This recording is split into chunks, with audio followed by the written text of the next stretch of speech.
First report of a crash there on the MacArthur Freeway. Next update, 9:08 on the traffic leader, KCBS. Hazy sunshine in the forecast for today, and we're seeing some sun breaks over the financial district right now. Look for highs ranging from the 60s and 70s at the coast to the mid-90s inland. Traffic and weather together on the 8s on All News 106.9 and AM 740 KCBS. It's Wednesday, August 17th, coming up on KCBS. For Margie Schaefer, human trafficking victims are located in a nationwide law enforcement sweep dubbed Operation Cross Country. And I'm David Welch in San Francisco, where a new study finds that riding the bus is a little less safe than it was 10 years ago. And Rudy Giuliani appears before a Georgia grand jury. When you need to know, KCBS AM, KFRC FM, and HD1, San Francisco, Oakland, San Jose, and Odyssey Station. 9 o'clock. This is CBS News on the Hour, sponsored by Liberty Mutual Insurance. I'm Steve Kathan. Former Trump lawyer Rudy Giuliani is before a Georgia grand jury in the investigation into efforts to overturn the 2020 election. He's a target in that probe, and Georgia State University law scholar Anthony Michael Kreis says he should be concerned. Rudy Giuliani, unlike other folks, was part of some decision-making processes behind the attempt to overturn the 2020 election. And that suggests to me that the DA is potentially pursuing some kind of conspiracy-based charge. At a New Hampshire event this morning, former Vice President Mike Pence suggested he could be open to testifying before the House committee that's investigating the Capitol attack. If there was an invitation to participate, I would consider it. But any invitation to be directed to me, I would have to reflect the unique role that I was serving in as Vice President. It would be unprecedented in history for a Vice President to be summoned to testify on Capitol Hill. A candidate backed by former President Trump delivered a decisive blow in Wyoming's Republican House primary, crushing the incumbent, an outspoken Trump critic. Moments after her defeat last night, Liz Cheney told her supporters here in Jackson, "This primary election is over, but now the real work begins." The real work, according to Cheney, is to make sure Donald Trump never again becomes president, or as she put it last night, never gets close to the Oval Office. Already today we are seeing examples of that. Just past midnight, Cheney filed papers to form a political action committee. This will allow her to raise funds and take her crusade across the country. Steve Futterman, CBS News, Jackson, Wyoming. In Florida, an elected prosecutor who was ousted from office by Republican Governor Ron DeSantis because of his views on abortion and transgender rights is now suing to get his job back. Andrew Warren was the state attorney in the Tampa area. He's violated the First Amendment by retaliating against me for something that I've said, and he's violated the Florida Constitution by abusing his power to overturn an election and remove an elected official from office without any legal justification. The government says retail sales last month were flat.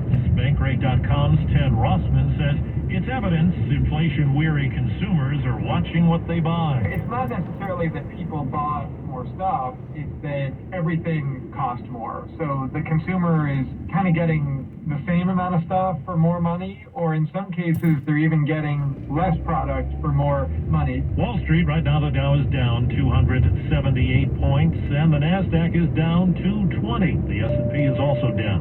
This is CBS News. Liberty Mutual customizes your car and home insurance, so you only pay for what you need.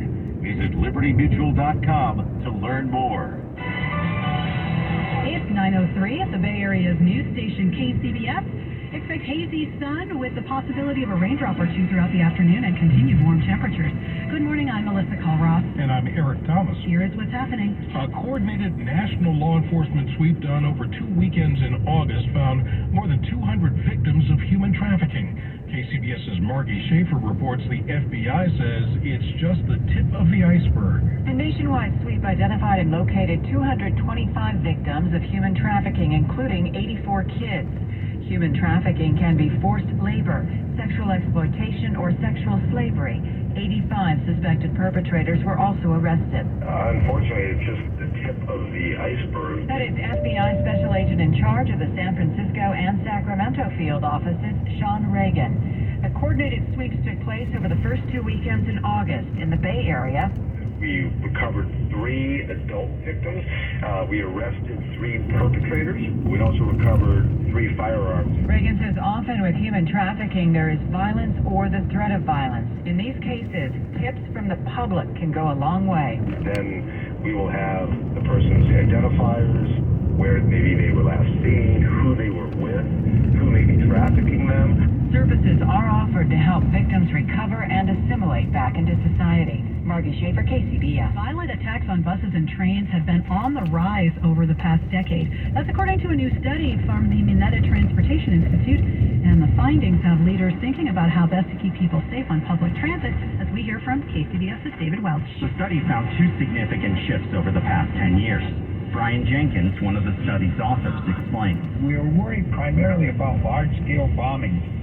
What we were seeing is a proliferation of low-level tactics by lone offenders and carrying out completely random violence. His research went on to add that these attacks are happening more and more in economically advanced countries like the United States. If we look closer to home, Muni has had several violent incidents recently, and they weren't carried out by political organizations. That said, all of the riders I spoke with say they feel pretty safe riding Muni. You know, the buses is by experience of going around the city. Kenneth rides buses daily. Though he says he's seen a rise in what he calls trouble. His approach is to keep his head up and be aware. You know, you see something, you know, and you react, you know, but if you don't see it, you don't know it's on you, what can you do? In San Francisco, David Welch, KCBS. With more monkeypox vaccine doses now on the way, House Speaker Nancy Pelosi is looking to reassure her constituents. KCBS's Keith Menconi has more on a telephone town hall meeting she held with local health officials. Today we are confronting a new threat to public health, monkeypox. The meeting, led by Speaker Pelosi, drew together San Francisco health officials and experts as a way to answer monkeypox questions and lay out what will happen next now that the federal government has announced plans to provide states with more than 400,000 vaccine doses. That means that they'll probably be able to double the allocation that they will be giving to states. Those extra doses do come as a reassurance, but city health officials say it's still not clear when they'll be arriving. For the time being, Dr. Peter Chin Hong with UC South, also on the call, urged vigilance and calm. Please try as much as possible to be curious and unaware, but not fearful of monkeypox. San Francisco remains the hardest hit city in the Bay Area. Keith Menconi, KCBS. Coming up in about 15 minutes, our daily COVID Q&A segment, Ask an Expert, and today we'll be talking about long COVID. That's at 9:20, and if you've got questions, you can send them to us at askus@kcbsradio.com. That's askus@kcbsradio.com. Just ahead on KCBS. I'm Holly Kwon. Caldor fire survivors rebuilding without government help. And this has just made us a tighter family. KCBS Traffic and Weather sponsored by Chilton Auto Body. Let's hit those roads right away. Get an update on the situation in Martinez with Kim.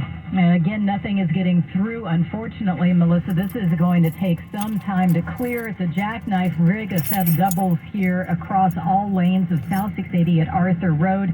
There's also a fuel spill that needs to be capped before they can open those lanes.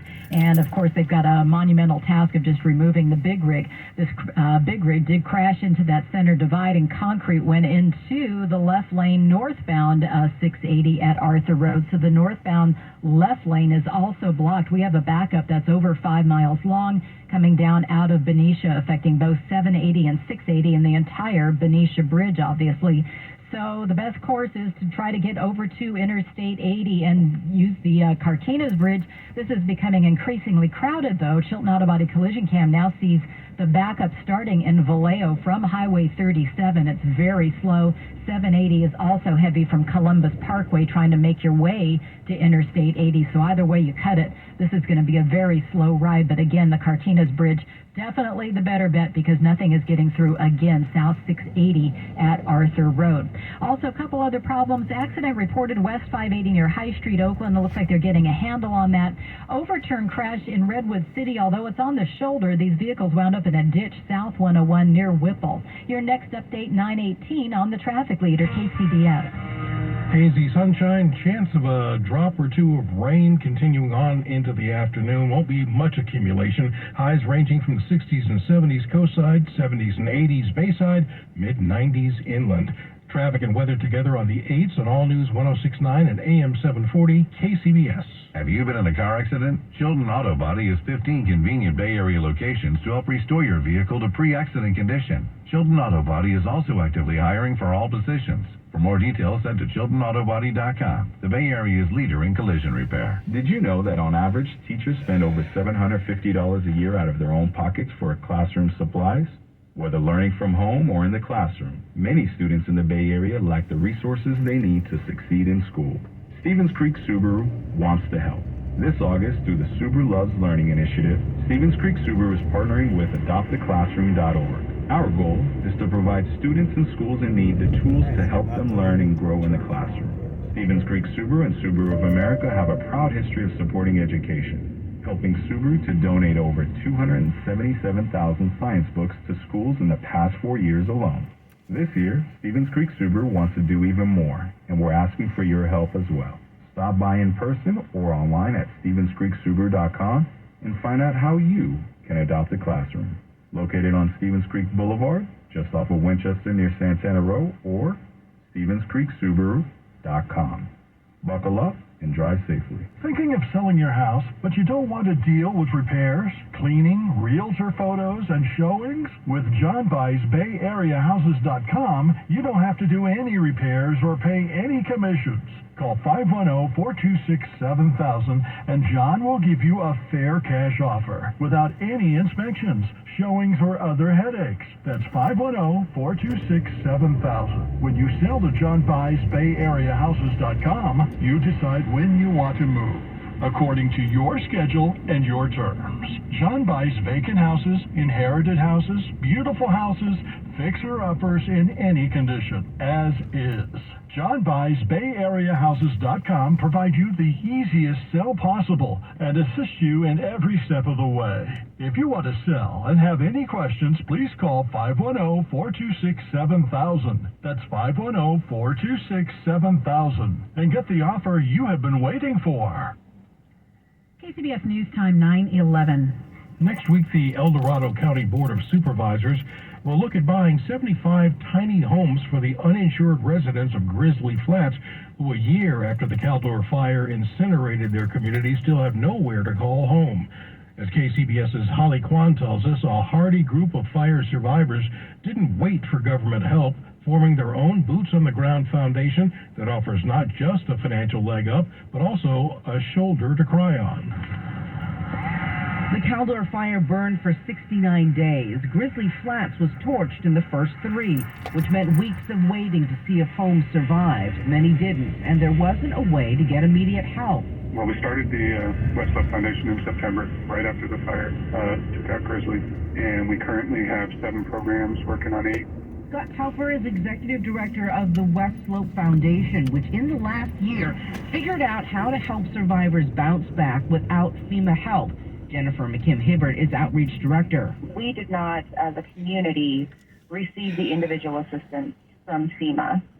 So Scott, myself, other members from the long-term recovery group have had to kind of think outside of the box.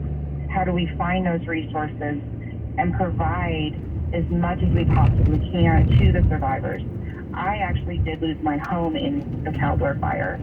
So this is very personal for me. FEMA says it did provide $96 million for debris removal, but who's going to erase the anxiety and fear that now comes with fire season? There is just something that calls me and my family obsessive. And this has just made us a tighter family. All of these communities are just like one big family. One of those, everybody knows everybody, especially up in Grizz. Walk into the store, 20 of your neighbors. So the allure hasn't changed at all, and I think that a lot of the people who lost their homes are looking for ways to get back up the hill instead of rebuilding, getting taken care of. That's pretty much what we're here for. Holly Kwan, KCBS CBS. CBS News Time, 9:14. It only took one pitch for the newest athletic to make his mark. We'll get an update on that in sports in 1 minute. And coming up in 4 minutes, another look at traffic with the closure of southbound 680 in Martinez. We will get you all the details that you need to get around this morning.